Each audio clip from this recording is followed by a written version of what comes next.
Hi,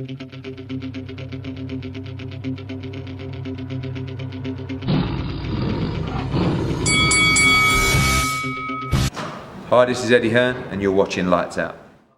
This is Faisal for Lights Out, proudly sponsored by Spartans Law. And with me via Zoom, I'm delighted to be joined by heavyweight contender, Mr. Jermaine Franklin. Jermaine, good afternoon, champ. How you doing? I'm doing good. How you doing?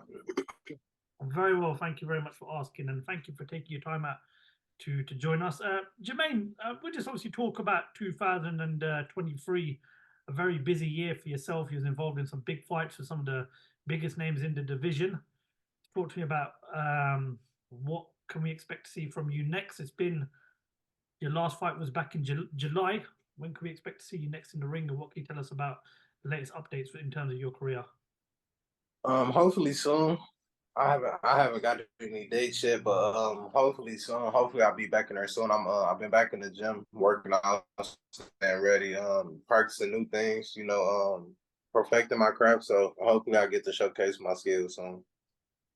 As I said, it was a very busy year for yourself last year. You fought Anthony Joshua, Dillian Whyte, and you gave a very good account of yourself in both fights.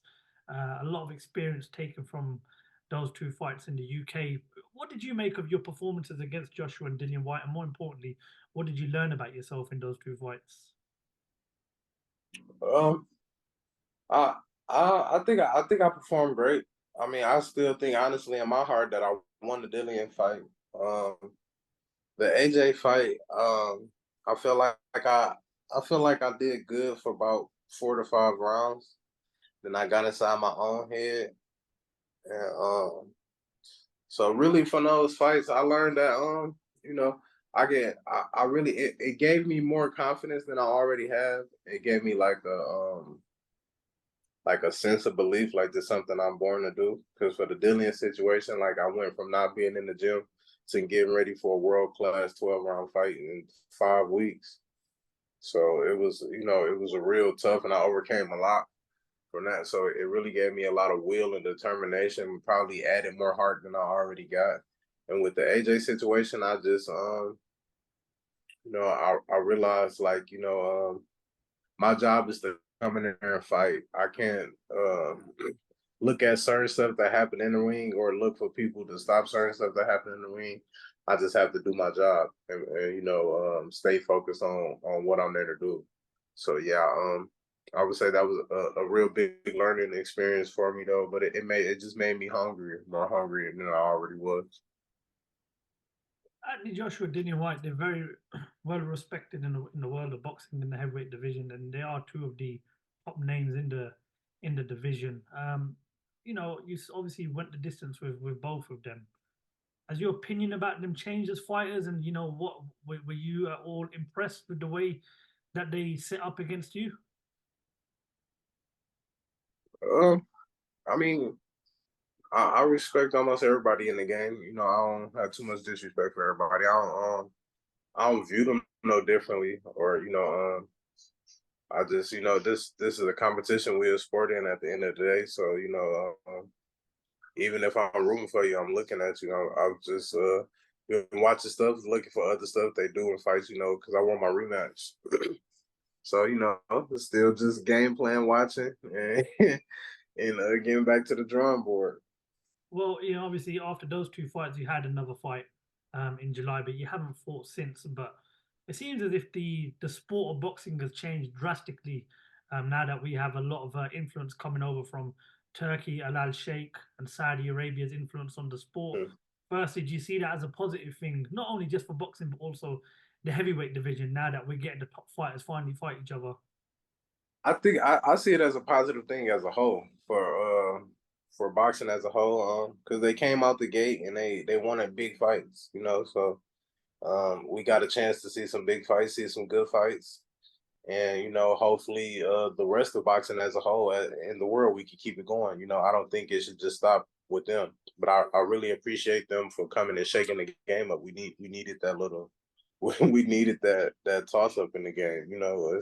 I don't want to say it's people ducking or gatekeeping, but a lot of people don't allow their business to mix, which it hurts a lot of the fighters because we all need opportunities, but when people holding on to certain situations, it kind of put a pause on everybody else. As I mentioned, Turkey Al-Sheikh has come into boxing and he's changing the game in a very positive light. And we've seen a number of top heavyweights feature on some of these mega cards in Saudi Arabia. Not just your Joshuas, your Wilders, and your Furies, but you've had fighters like Daniel Dubois, Jarrell Miller, Ajit Kabayel.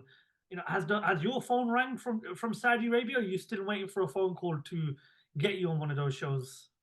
I'm still waiting for a phone call. I think we had something that kind of could have been like a possibility, but it didn't fall through after that. So we still waiting on the phone call. So hopefully I would love to come over and see the culture and embrace the culture, and I would love to come put on the show.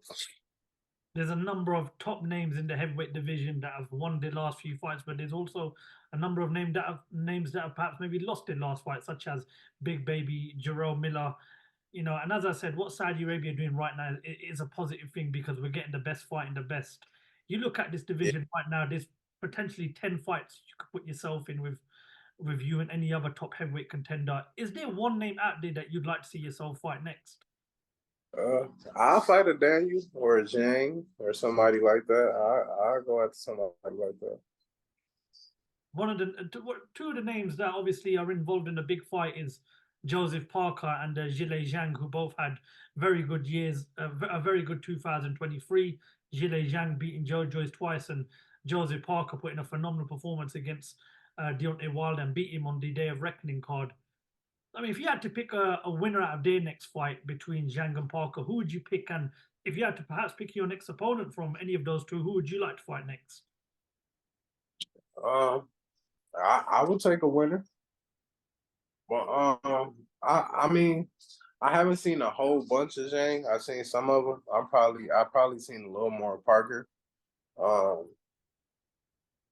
I think Parker's probably a little more busier. So I think Parker could pull it off because Parker probably punches more. So he would throw more punches in exchanges, or he would be the busier guy. One of the beauties of this division is obviously we're hoping that we're going to get an undisputed champion come May, and we're going to talk about that in a little bit. But I want to get your thoughts. I mean, we are sort of now focusing on the future of this division, and obviously who can be the guy to take over after Fury and Usyk and maybe Joshua as well. And I'm pretty sure you're confident enough that you will become a world champion at some point. But which other heavyweight in this division catches your eye and makes you think, not only is that a guy that I'd like to share the ring with, but that's also a guy that's capable of becoming a world champion at some point? You was breaking up in the middle of the question. What I asked you is that, like I said, it's a very exciting division. Fury and Usyk will fight at some point, and we're going to talk about that fight in a while. But which name outside of the top names in the heavyweight division, apart from yourself, do you look at and think, not only is that a guy I'd like to fight, but that's also a guy I believe that will become a world champion at some point in this division?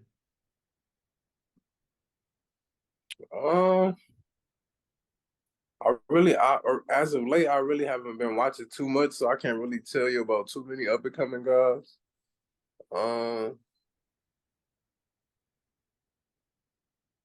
Yeah, I mean, I've been tunnel focused on the guys I want to go at. So I kind of can't really take too much about no up and coming guys. No disrespect to them, but I just ain't my ears and my eyes ain't been to the scene like that much.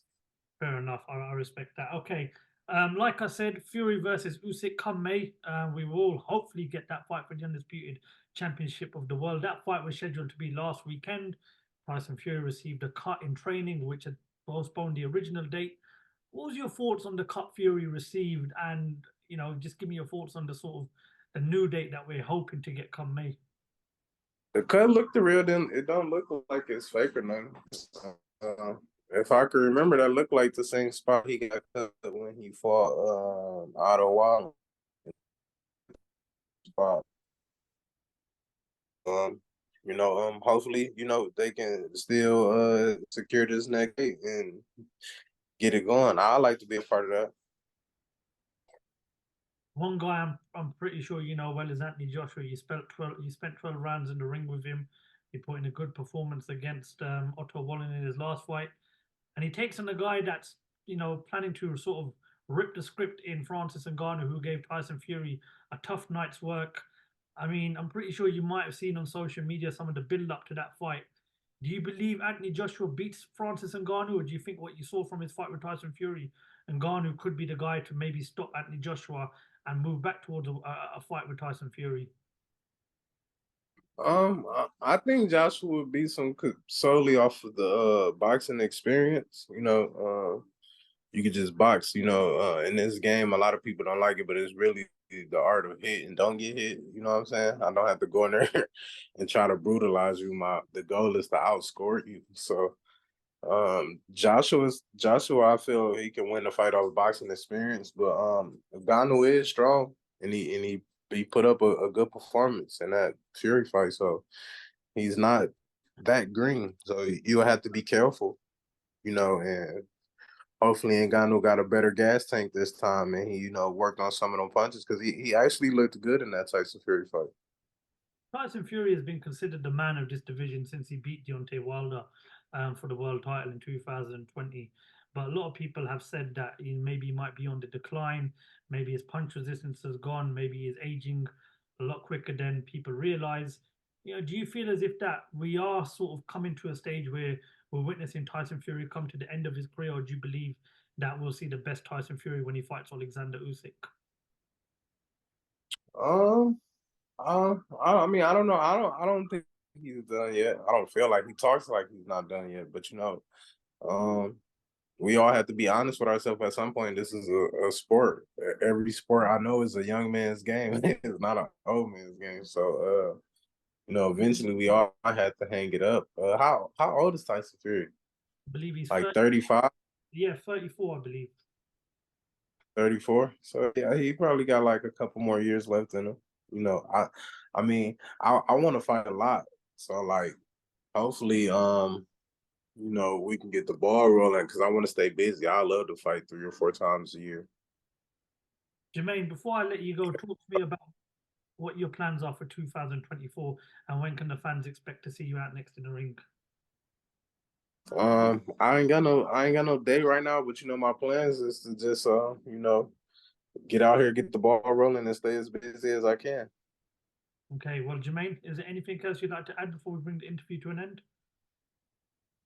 No, just stay tuned. Hopefully I'll have some good news soon. Well, we'll stay close to your social medias, and hopefully we'll get an announcement from you as soon as possible. Jermaine, a pleasure as always. Thank you very much for your time, and thank you for talking to Lights Out, champ. Thank you. Thank you very much.